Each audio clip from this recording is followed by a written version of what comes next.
perversión, lujuria y muerte. El misterio de las 49 jóvenes que Pablo Escobar ordenó asesinar.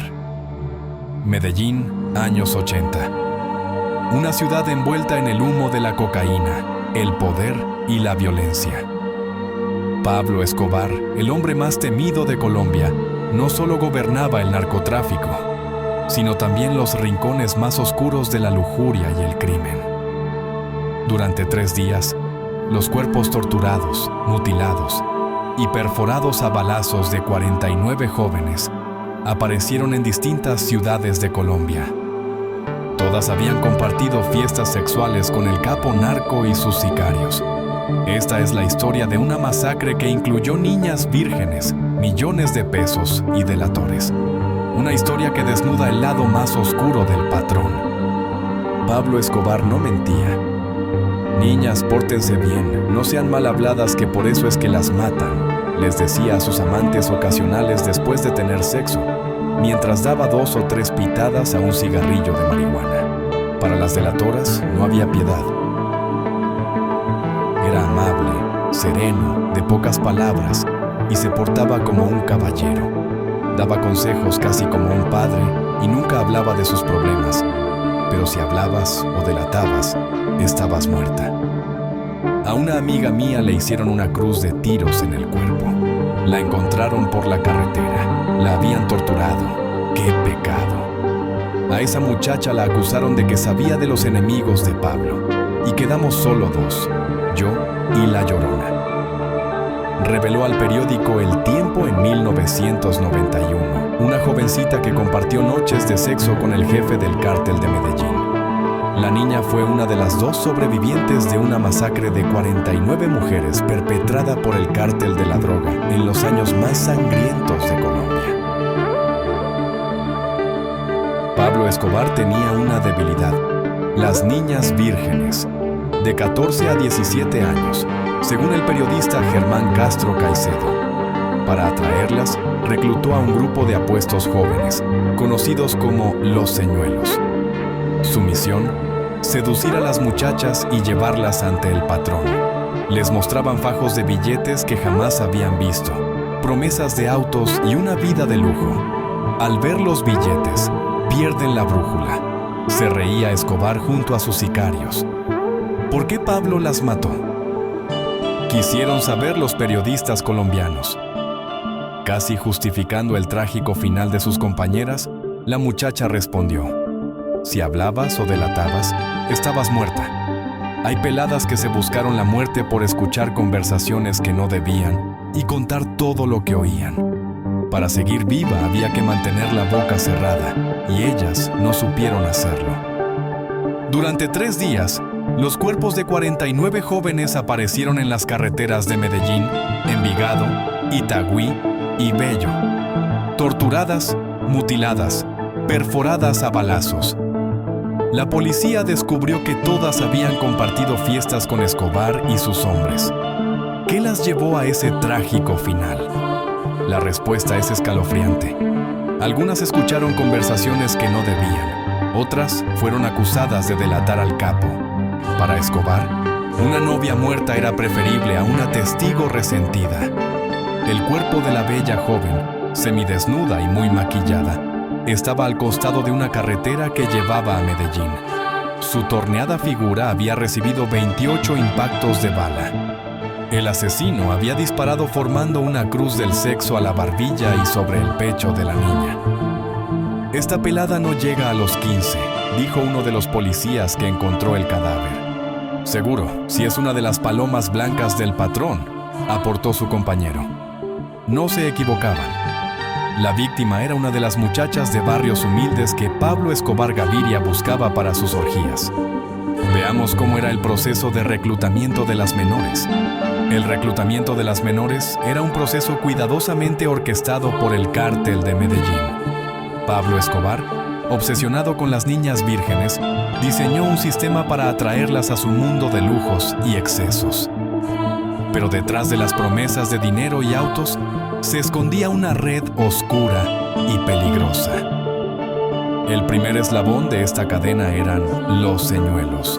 un grupo de jóvenes apuestos y carismáticos reclutados por Escobar. Su misión era simple pero siniestra: seducir a las muchachas de barrios humildes. Estos jóvenes, bien vestidos y con dinero en efectivo, se acercaban a las adolescentes en parques, plazas o incluso en las puertas de sus colegios. Les hablaban de fiestas exclusivas, viajes emocionantes y la posibilidad de ganar grandes sumas de dinero.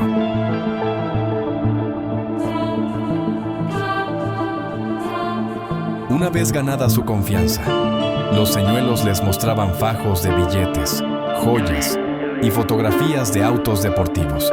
Al ver los billetes, pierden la brújula, decía Escobar, riendo junto a sus sicarios. Para muchas de estas jóvenes, provenientes de familias pobres, la tentación era irresistible. Les prometían una vida que jamás podrían alcanzar por sus propios medios. Pero había una condición: debían ser vírgenes. Escobar tenía una obsesión particular con las adolescentes que no habían tenido relaciones sexuales. Los señuelos les aseguraban que su virginidad sería verificada antes de recibir cualquier pago.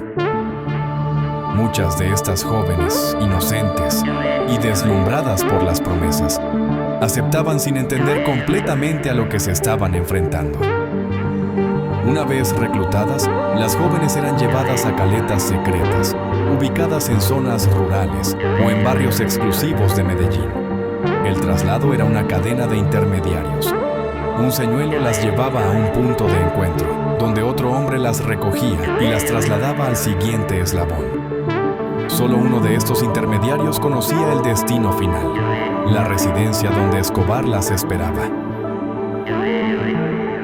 En estas caletas, las jóvenes eran retenidas durante varios días. Escobar las observaba desde lejos, evaluándolas.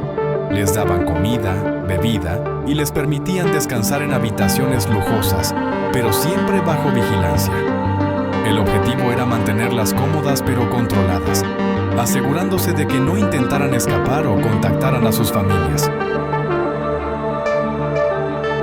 Finalmente, llegaba el momento del encuentro con el patrón. Escobar, siempre calmado y sereno, las recibía en una habitación privada. Les hablaba con una mezcla de autoridad y paternalismo, asegurándoles que estarían a salvo y que serían recompensadas generosamente. Pero detrás de esa fachada de caballero, se escondía un depredador.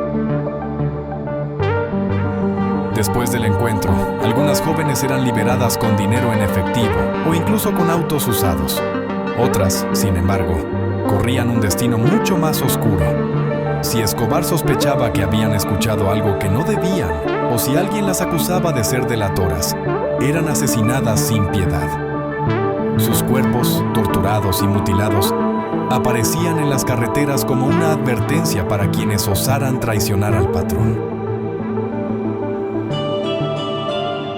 Pablo Escobar era dos hombres en uno. Por un lado, el padre amoroso que llamaba a su hija Manuela para prometerle muñecas y decirle que era su única adoración.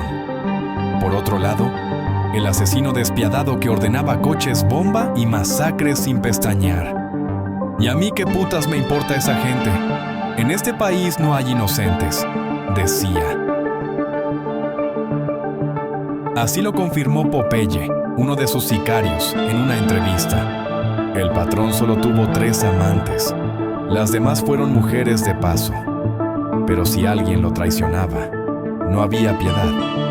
Una vez me ordenó matar a una mujer embarazada. Yo no vi el embarazo, solo vi a un sapo que iba contra mi líder. Nuevamente aseguró Popeye. Porque se ganó el respeto porque nos daba respeto.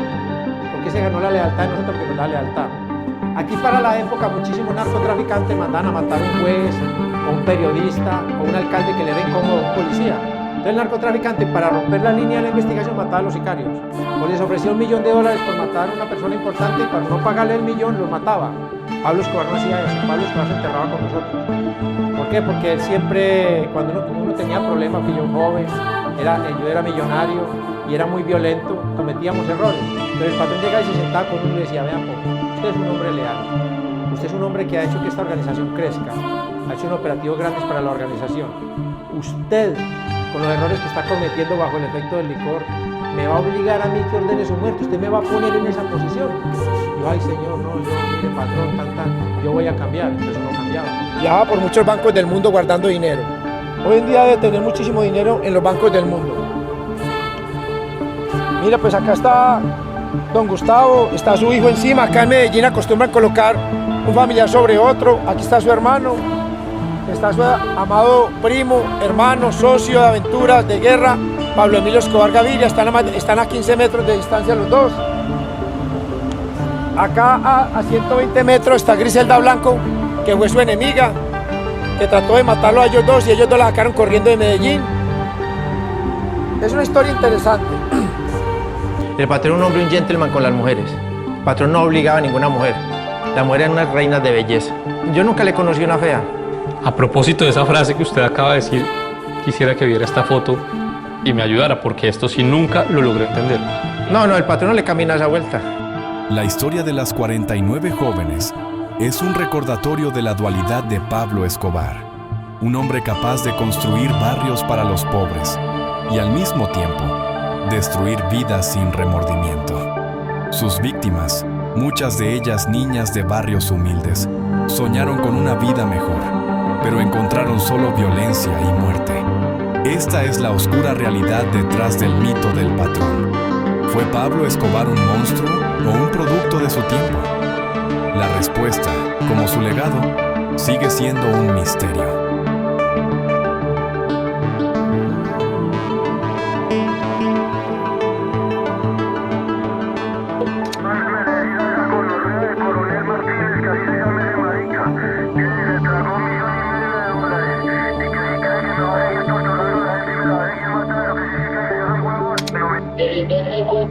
De que uno te pintó una cara, de que el otro fue músico en una fiesta, de que el otro es amigo de la cuñada, de que el otro es vecino. ¿Cómo te entender? Hay que poner un oficial a cabeza, y con eso lo mandamos para el manicomio.